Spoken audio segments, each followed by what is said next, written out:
The PKK stands for Partiya Karkaren Kurdistan, means the Kurdistan Workers' Party, announced on May 12, 2025 that it was ending its 40-year armed struggle and dissolving the organization. This decision came out of their 12th Congress, held in northern Iraq from May 5th to 7th, 2025. The Congress was a direct response to a call from the PKK's imprisoned leader, Abdullah Öcalan, back in February 2025. Öcalan said the armed struggle had served its historical purpose and that Kurdish rights should now be pursued through democratic politics. With this move, the conflict that started in 1984, which claimed over 40,000 lives, seems to have come to an end. But here's the thing, the real story is just getting started. The PKK's dissolution is only one piece of the shifting dynamics in the region. In this section, we are talking about the PKK and what comes next after its disbandment.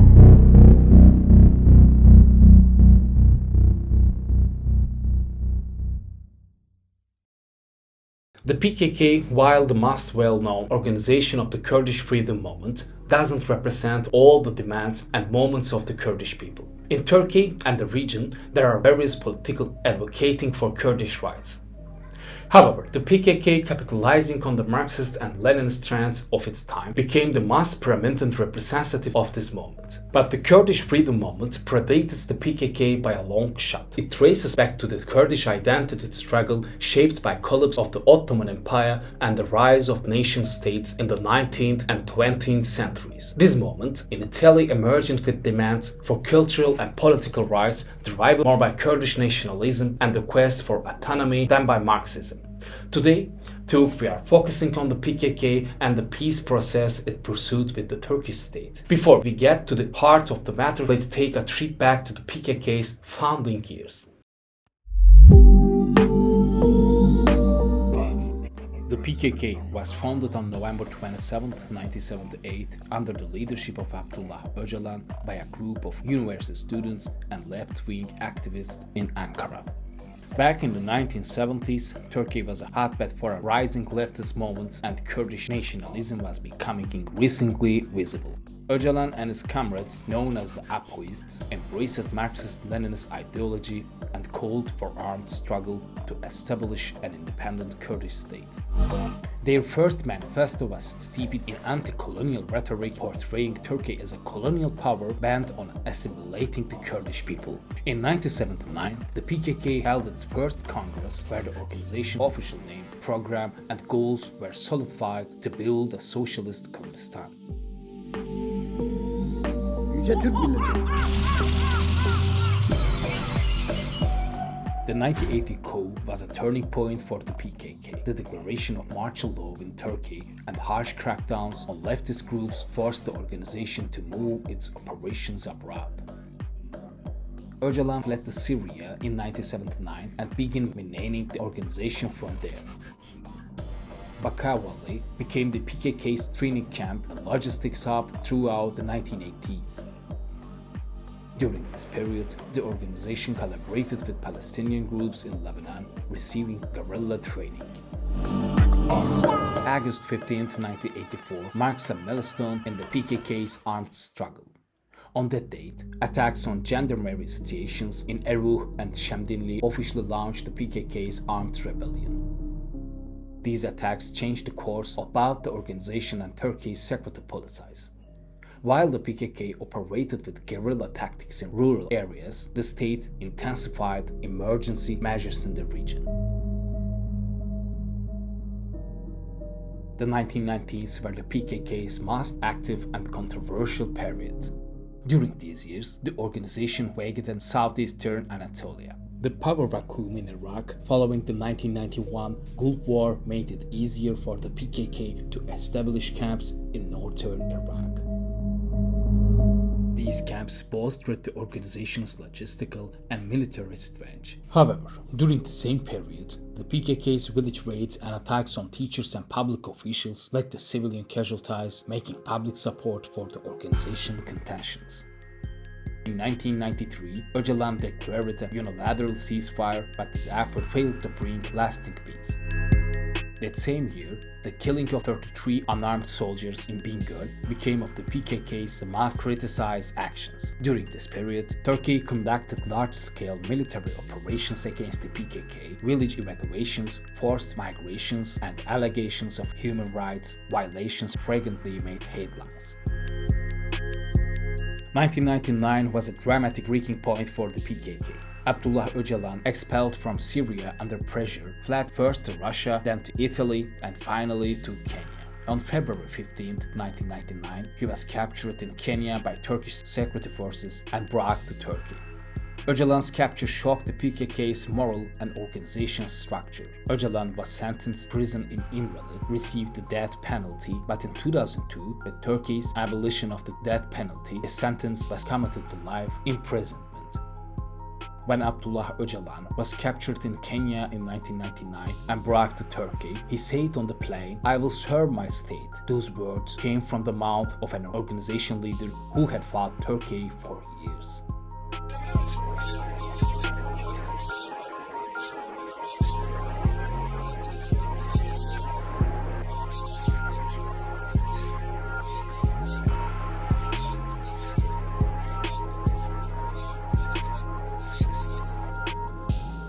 Exactly 26 years have passed since those words, and Abdullah Öcalan, responding to Turkey's calls, issued an order to dissolve the organization. So, if Öcalan was going to follow Turkey's lead, why did he wait 26 years? To understand to answer this question, let's briefly examine the peace process between Turkey and PKK. Countries grappling with minority issues are easily susceptible to being destabilized by external powers, as these issues can be exploited as a tool to fuel internal unrest. The PKK issue was precisely such a matter for Turkey. The biggest obstacle to Turkey's democratization's economic growth and process was the minority issue. Numerous steps were taken to resolve this issue, but these were either sabotaged or stalled by the parties involved. On March 20, 1993, Turgut Özal's initiative, the PKK's declared a unilateral ceasefire. Öcalan called for steps toward peace. But on April 17, 1993, Özal's death plunged the process into a leadership vacuum and negotiations were cut off. The ceasefire efforts, disrupted in 1993, resumed in 1998. On September 1, 1998, under pressure to be expelled from Syria, the PKK declared a ceasefire. Abdullah Öcalan's capture in Konya on February 15, 1999, sparked anger within the PKK and broke the ceasefire. Ceasefire attempts were made again in 1999 and 2006, but these too were unsuccessful. Each time peace seemed within reach, it was as if an invisible hand stepped in to stir things up. The Oslo talks, which began in 2009, brought new hope for a resolution. Secret meetings were held in Oslo between the MIT and the PKK. The Kurdish initiative was launched. The talks continued until 2011. In those days, it felt like the issue was nearly resolved. But in 2011, the leak of the Oslo talks to the press sparked public backlash. The ones who leaked the recordings were the CIA-backed Fethullah Gülen organization. Years later, in 2016, the organization would attempt a coup in Turkey, causing the deaths of nearly 300 people. The sabotage started by the Gülenist organization was completed by PKK. In 2012, a new process began. Erdogan announced talks with Öcalan in İmralı. The PKK began withdrawing on May 8, 2013. However, the Syrian civil war, especially from the 2011 onward, became a major turning point that deeply affected this process.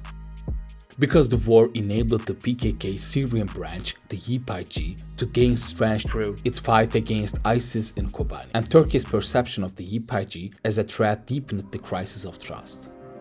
The process legalized on July 16 of 2014 had revived hopes of resolving the long-standing minority issue. The year 2025 will be remembered as a year when the Middle East power dynamics shifted rapidly.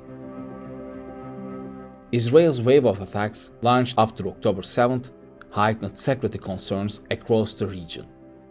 Iran's axis of resistance, which it had painstakingly built over years, collapsed. In Syria, half-century-long Ba'athist regime was overthrown. The new Syria, under Ahmed al-Shara's leadership, became a stage where Turkey and Israel faced new realities. These, along with many other significant developments, unfolded in just the past few months. Amid these changes, profoundly significant statement came from the leader of Turkey's right-wing and nationalist party. Devlet Bahçeli, reversed these days of hardline policies by 180 degrees, made a call to Abdullah Öcalan. Bahçeli's proposal on October 22nd to lift Öcalan's isolation conditions officially launched a new process. On December 28, the DEM party met with Abdullah Öcalan. On February 27th, Öcalan called on the PKK to lay down its arms.